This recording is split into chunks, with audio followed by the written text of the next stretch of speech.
इलेक्ट्रॉनिकच्या दुनियेतील जगातील सर्वोत्तम ब्रँड म्हणजे सॅमसंग इलेक्ट्रॉनिक. आपल्या सर्वांचे आवडते म्हणजेच राजगुरुनगर सहकारी बँकेचे माजी अध्यक्ष तसेच पुणे जिल्हा नागरी सहकारी बँक असोसिएशनचे संचालक श्री दिनेश रमेश ओसवाल यांचे दिनेश इलेक्ट्रॉनिक्स व दिनेश फर्निचर तर्फे सर्व ग्राहकांना व नागरिकांना ह्या दीपावलीच्या मनपूर्वक शुभेच्छा. तर तुमची यंदाची दिवाळी दिनेश इलेक्ट्रॉनिक्स व दिनेश फर्निचर संगेच. आपल्या सर्वांसाठी प्रत्येक खरेदीवर आकर्षक भेटवस्तू उपलब्ध. आमचा पत्ता Dinesh electronics Dinesh furniture market yard समोर राजगुरुनगर. संपर्क 9370707913.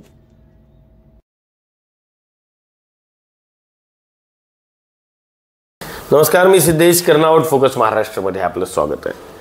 निवडणुकीच्या रणधुमाळीत वेगवेगळ्या ठिकाणचे वेगवेगळ्या प्रभागातील वेगवेगळे इच्छुक उमेदवार आम्ही निवडले. त्यांच्याशी गप्पा गोष्टी करताना जाणवलं की हो, समस्यांच्या या शहरात तिथे पाठवताना युवकच पाहायला हवेत. त्याची कारणं आहेत अनेक. आज मी प्रभाग 7 मध्ये आहे. प्रभाग 7 मी जिथे राहतो तो प्रभाग आहे एक राजगुरुनगर शहरातला क्रमांक 2चा प्रभाग, ज्याला आपण असा म्हणू.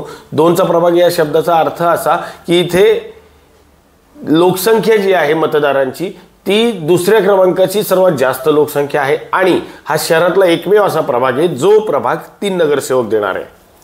माझ्यासोबत आत्ता सुप्रिया अमित घुमटकर आहेत, एक शिक्षित युवती ज्यांच्या परिवाराची पार्श्वभूमी आधीची थोडीफार का होईना राजकीय आहे. तर आपण वहिनींना भेटूयात. वहिनी नमस्कार. नमस्कार. मी सिद्धेश कर्नावट, ओळखता तुम्ही मला आधीपासून. कशी चालू आहे तयारी? छान चालू आहे. लोकांपर्यंत गाठीफेटी चालू आहे. त्या विषयावर मी नंतर येईल. तुम्ही राजकारणात येत आहे, तुम्ही मूळच्या कुठल्या आणि राजकारणातला प्रवेश का हे सांगा. माझे नाव सुप्रिया अमित घुमटकर.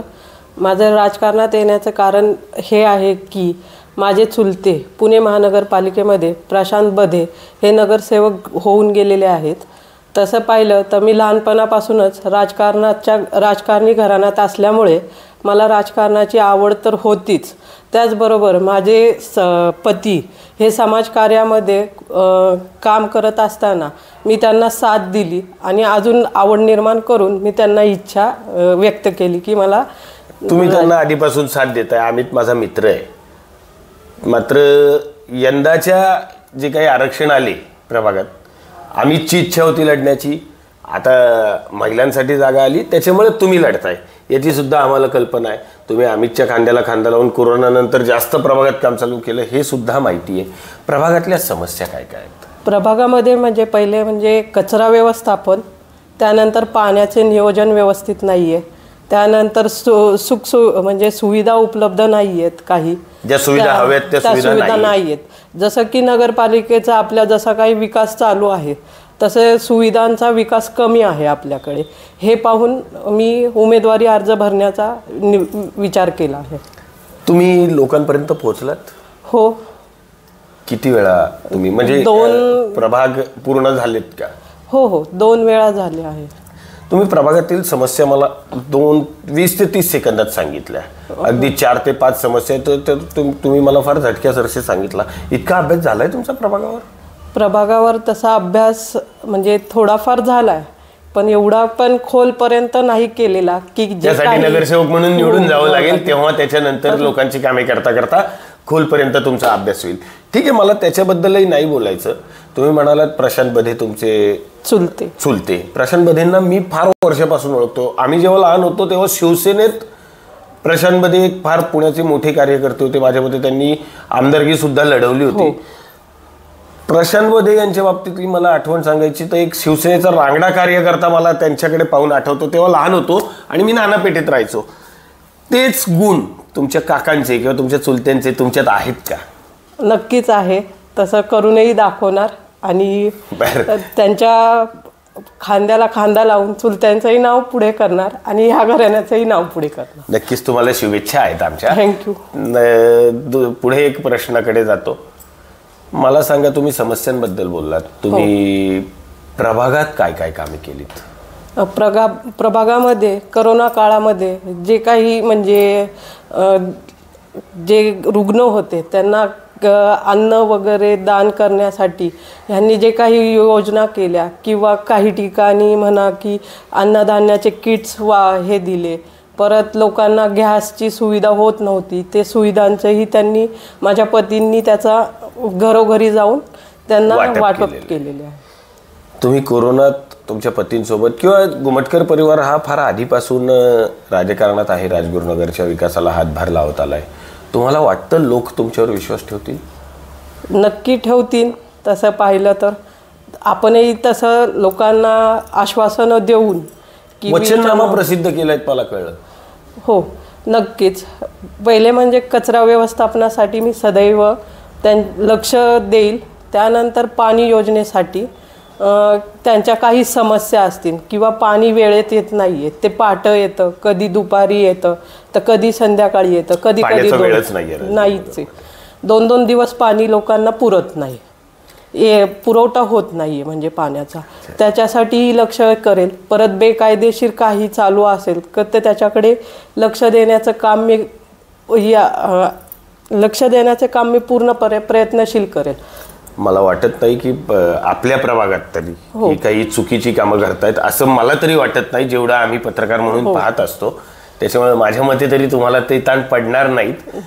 ओके. एक शेवटचा प्रश्न, पहिली तुमची प्रचाराची पुढची दिशा काय आहे? प्रचाराची पुढची दिशा अशी राहील की मी जे काही करेल का म्हणजे प्रचार करताना सांगेल की मी जर उमेदवारी अर्ज भरला तर मला निश्चित तुमची कामं करायला खूप आवडेल आणि तुम्ही माझ्यावर विश्वास ठेवावा की मी हे नक्की तुमच्यापर्यंत करेल आणि तुम्ही साथ द्यावी अशी माझी इच्छा आहे सगळ्यांना.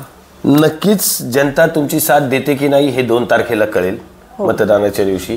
मात्र त्याच्या आधी तुम्ही तुमचा वचननामा सांगितलात, प्रभागातील समस्या सांगितल्यात.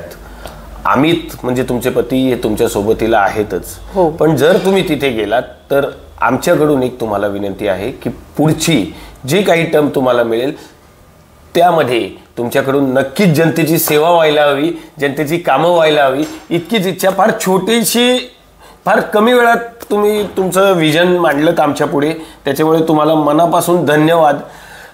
मी सिद्धेश कर्नावट. आज प्रभाग क्रमांक 7 मध्ये मी सुप्रिया वहिनींशी बोललो. अजूनही बरेचसे लोक आहेत इच्छुक ज्यांच्याशी मी बोलणार आहे. मात्र या सगळ्यामध्ये ना राजगुरुनगर शहर हे समस्यांचं महापूर आहे. महापुरांचं माफ करा मी कालही चुकलो होतो. हे जे राजगुरुनगर गाव आहे इथे समस्यांचा ना महापूर आहे. संपूर्ण समुद्र इथे समस्यांचा आहे आणि तो समुद्र जो खराब झालेला आहे तो ह्या जाणाऱ्या नगरसेवकांना तिथे जाऊन चांगला करायचा आहे. हे एक आव्हान तर नक्कीच त्यांच्या पुढे असेल. मात्र आपण आज संध्याकाळी किंवा उद्या दुसऱ्या इच्छुक उमेदवाराशी बोलणार आहोत, त्याच्यामुळे आपण नक्कीच पाहत राहा फोकस महाराष्ट्र. आजच लाईक करा, सबस्क्राईब करा आणि शेअर करा. फोकस महाराष्ट्र, राजगुरुनगर. पंचक्रोशीतील सर्व नागरिकांना व हितचिंतकांना दिवाळीच्या खूप खूप शुभेच्छा. राजगुरुनगर एसटी स्टँड पासून अगदी 2 मिनिटांच्या अंतरावर आशानंद रिअल्टर्स निर्मित आशानंद रेसिडेन्सीच्या भव्य दिव्य गृह प्रकल्पामधील बिल्डिंग A-B-C-D आणि F मधील सर्व फ्लॅट्स विक्री झाल्यानंतर आता फक्त शेवटचा फेज म्हणजे बिल्डिंग E मध्येच 2 BHK आणि 3 BHK फ्लॅट्स विक्रीस उपलब्ध. 20 पेक्षा जास्त आधुनिक सुखसुविधा वापरण्यास तयार. फ्लॅट्स बुकिंग चालू आणि लवकरच ताबा. तसेच गृह प्रकल्पात जोडून असलेलं आशानंद सिटी सेंटर या कमर्शियल कॉम्प्लेक्स मध्ये आपल्या hospital, banquet hall, bank, hotel, restaurant, classes, furniture mall, कपड्यांचं शोरूम अशा विविध व्यवसायांसाठी जागा तसेच खरेदी किंवा भाडे तत्वावर उपलब्ध. अधिक माहितीसाठी आजच संपर्क साधा. आमचा संपर्क क्रमांक 8108434444.